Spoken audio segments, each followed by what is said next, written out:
On November 3rd, 2022, a man named Daniel Carter was driving home from a late shift in Asheville, North Carolina, when he noticed something strange.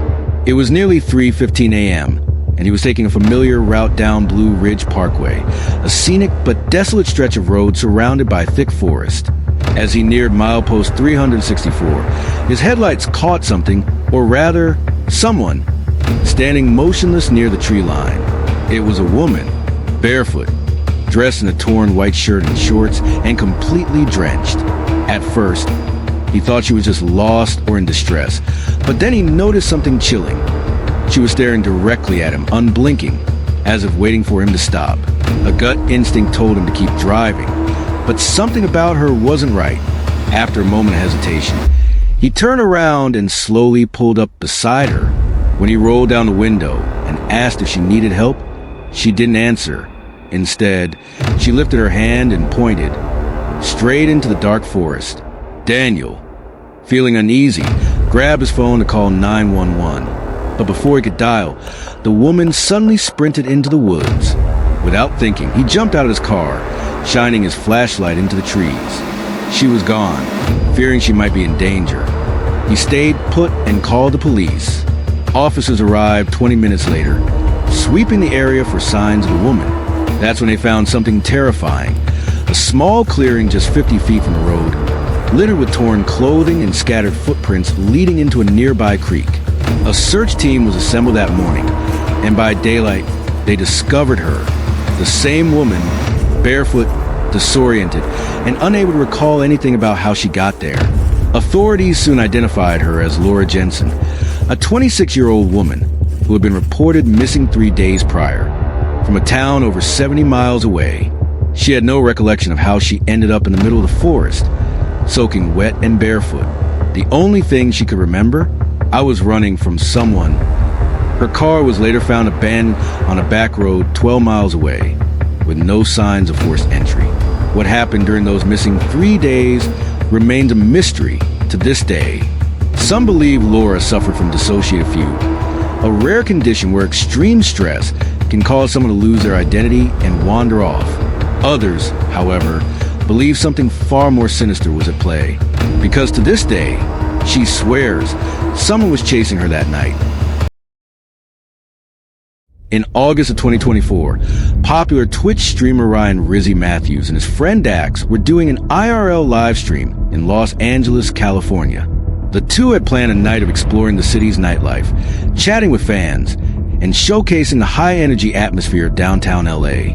But what they didn't know was that this stream would become a crucial piece in solving an unsettling disappearance. It all began around 11:42 p.m.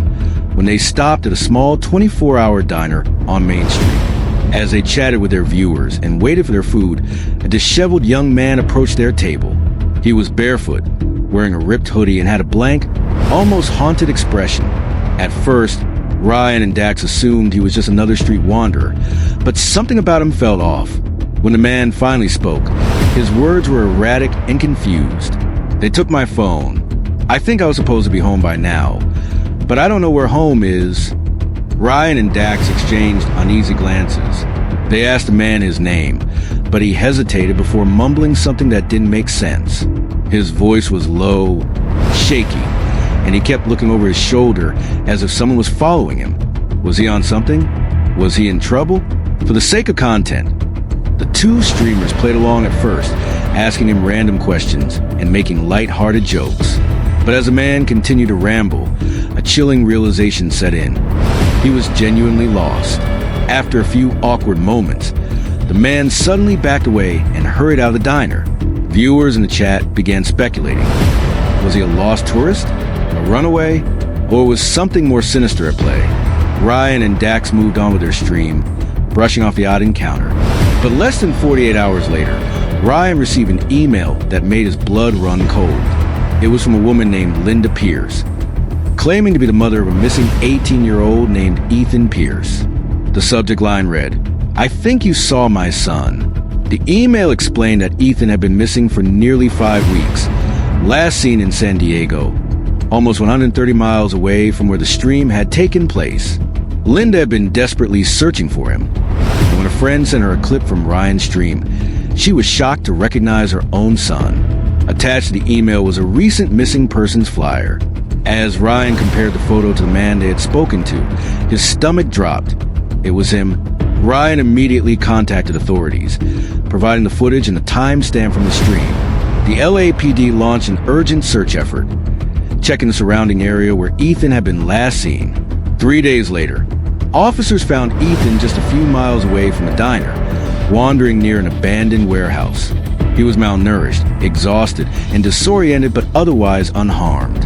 Investigators later discovered that Ethan had been lured away from home by an online acquaintance who had promised him a job opportunity in Los Angeles. Instead, he was robbed, stranded, and left with no way to contact his family. With no money, ID, or phone, he had been living on the streets, struggling to remember where he was or how he had gotten there. Ethan's mother later issued a public statement, thanking Ryan, Dax, and their viewers for unknowingly helping locate her son. "I don't even want to think about what could have happened if no one had seen that clip. I owe everything to that random encounter." To this day, Ryan's stream remains one of the most chilling real-life moments ever captured on Twitch, a casual night out that turned into a lifeline for a missing person.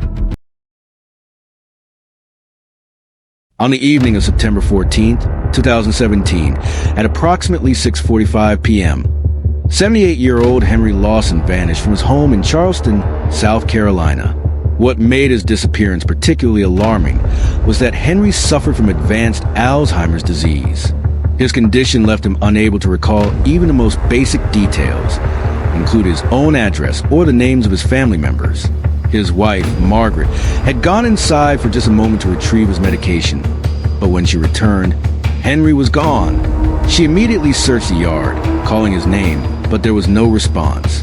Panic set in quickly, and within minutes, she had contacted the authorities. Police officers and volunteers launched an immediate search. They combed the neighborhood, scouring nearby streets, alleys, and wooded areas. Drones and K-9 units were deployed, but the search yielded nothing. The urgency of the situation escalated as night fell. People with Alzheimer's are known to wander aimlessly, often retracing familiar steps that may no longer exist. This made predicting Henry's route nearly impossible. Authorities expanded the search radius, fearing he may have wandered onto a highway or into a body of water. The longer he remained missing, the greater the danger. Then, nearly 18 hours into the search, something unexpected happened. At around noon the next day, a local news station was covering the story of Henry's disappearance. The broadcast was live, with the reporter standing on a quiet residential street, detailing the desperate efforts to locate him. As the camera panned to show the surrounding area, a frail elderly man could be seen in the background, walking slowly and looking disoriented. The cameraman zoomed in instinctively, and the reporter, glancing at the monitor, froze. "Wait, hold on. That man," she said, her voice trailing off. She quickly turned to producer, who confirmed what she was thinking. The man in the frame was Henry Lawson. The crew immediately approached him. He seemed exhausted but unharmed, wearing the same blue cardigan described in the missing persons report. He looked at the camera, his face blank with confusion. "Sir, are you Henry Lawson?" the reporter asked gently. Henry stared for a moment before mumbling, "I need to go home. I don't know where home is." Authorities were called immediately, and within minutes, Henry's family arrived. His wife, tears streaming down her face, rushed to embrace him. He looked at her, puzzled, before whispering, "Margaret?" The circumstances of Henry's return were nothing short of miraculous.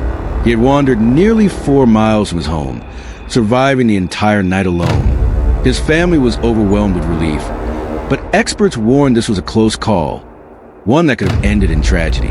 For families of loved ones with dementia, this incident was a stark reminder of how quickly a simple moment of distraction can turn into a nightmare. Henry's story had a happy ending, but many others do not. This case reinforced the importance of GPS trackers and community awareness in preventing similar disappearances.